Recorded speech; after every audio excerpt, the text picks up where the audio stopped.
Beautiful day, cool breeze, hot sun. I'll take you for a drive over the 92 and east. It's beautiful. Be there in no time.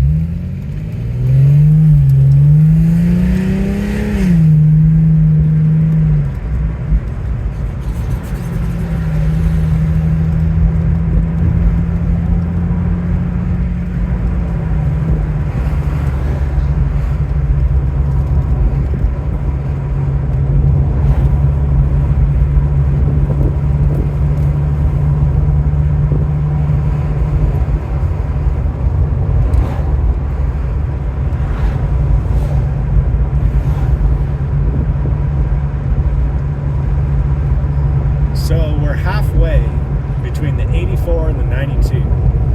Oh, there's a traffic light out. So you can go south right now and take the 84 Dumbarton, come back up, or you can go north and take the 92. We're going to cross the bay. We're about halfway between them. So the bay is to our left. Mountains are to our right, and some of those mountains are Highway 1 and the ocean, open water. The bay is of course protected, you know. There's no wind, no waves, relatively speaking. Now, there's some windy spots in the bay. That's where you can go kiteboarding. Something we haven't gotten into yet. It was recommended to me, and the time, it wasn't in the budget. It's an expensive hobby, or it can be an expensive hobby.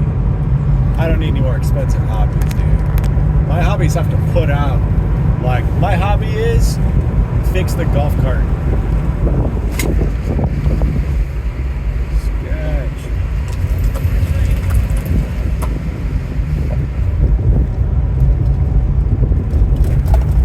Fucking pothole road.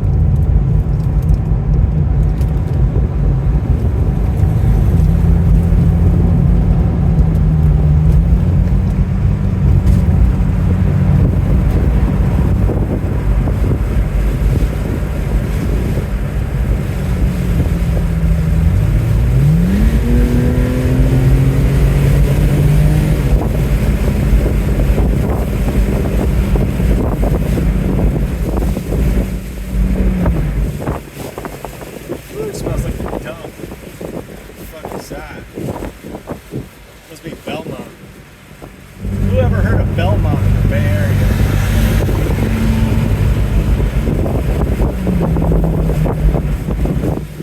Never heard of Belmont in my life. Lived here since 1979. Never once heard of Belmont. It's a nowhere town. It doesn't exist.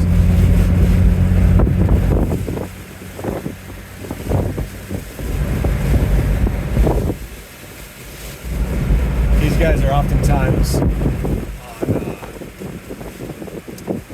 work release programs. You're doing your jail time. So instead of going and sitting in jail, you can go out and pick up garbage, serve your hours.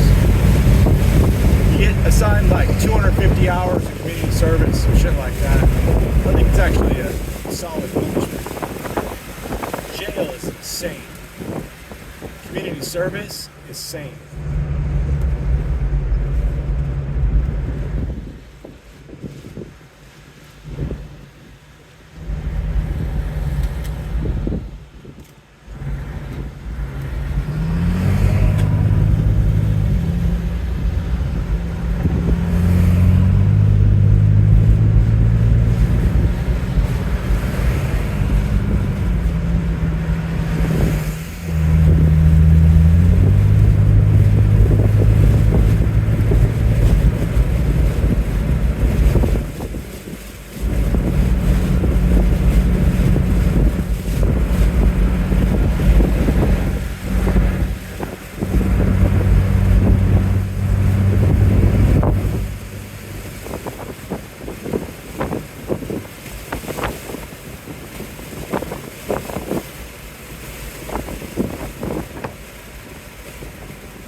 Used to work up here by the event center, small robotics company.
Trip out, like right now, wherever Elon's at, he could be sitting there with his finger hovering over a mouse button. Maybe he's got an old corded mouse with a green PS2, the original computer that he started the business on. Maybe he fired it back up, somehow got that piece of shit on the internet with some fucking, with a DSL router and an America Online DVD. And he got into his brokerage account or his fucking whatever he has to get into, right? He's hovering his finger right now, and if he drops his finger, he could have like $10 billion, that kind of thing. I mean, whatever the numbers are, who cares? You know, 10 million or 10 billion, what's the fucking difference? He's at a point where if he pokes a button, more money pours in than you could ever need to spend. And if he doesn't, just leaves it sitting there, maybe it'll be 4 times as much in a few years. You know, like what a wild and crazy world. Like this is living the dream.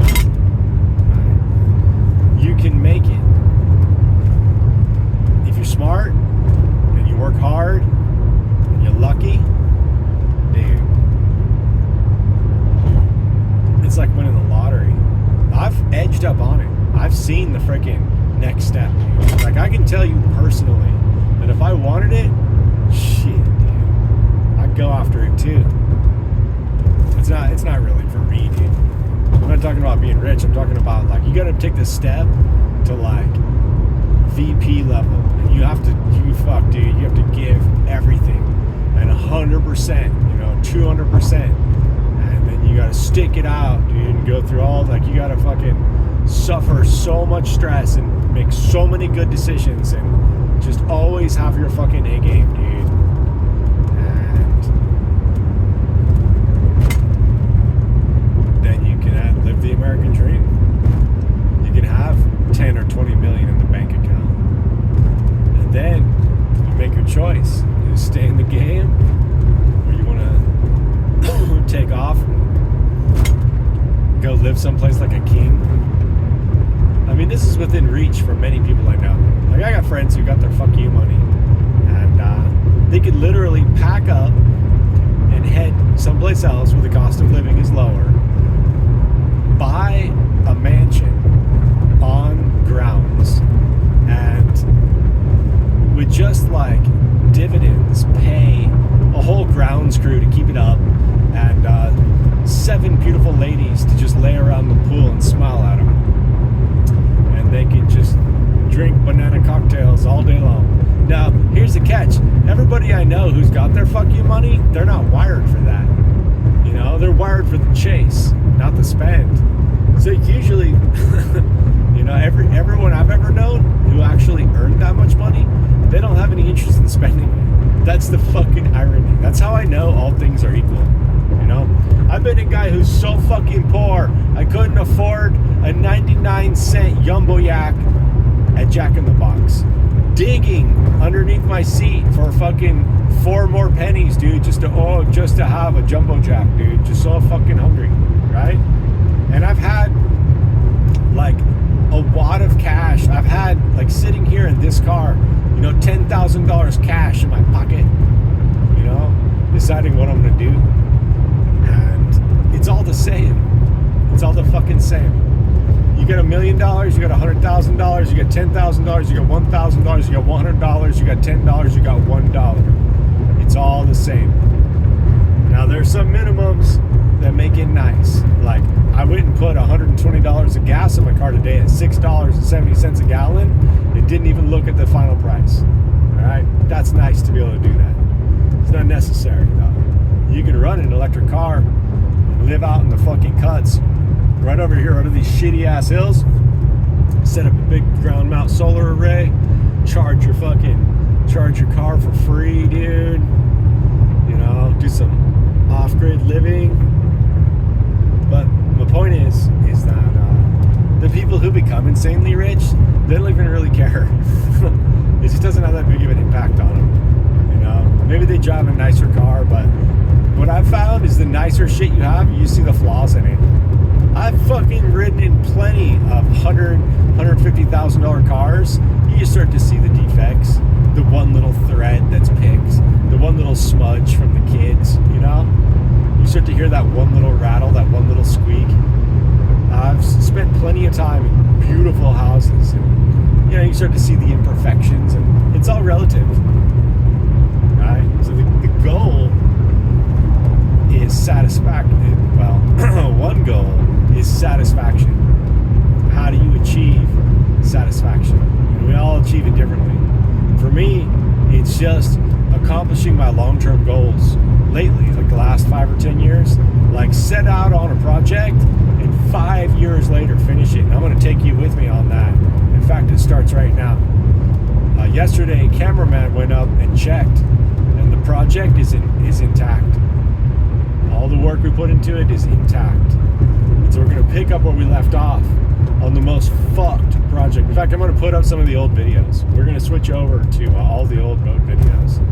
This is when it was full of rat shit, and it was totally fucked to the max.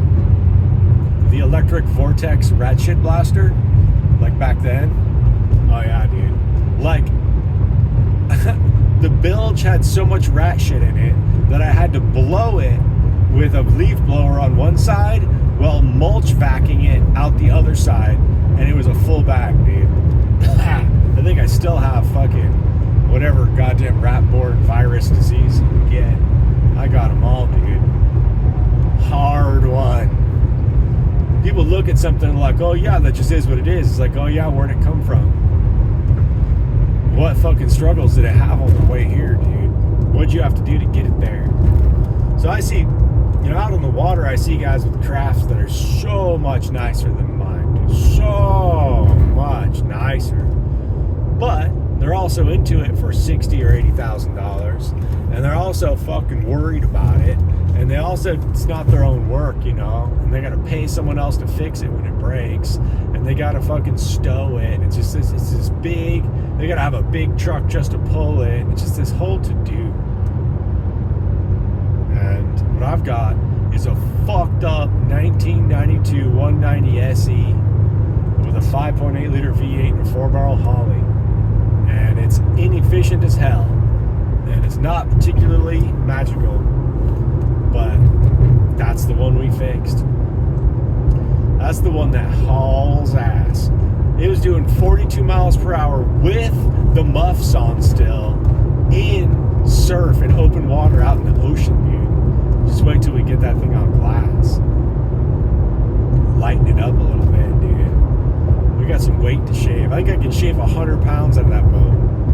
Shaving 100 pounds out of a street racing car, significant weight savings. I could take 100 pounds out of that boat.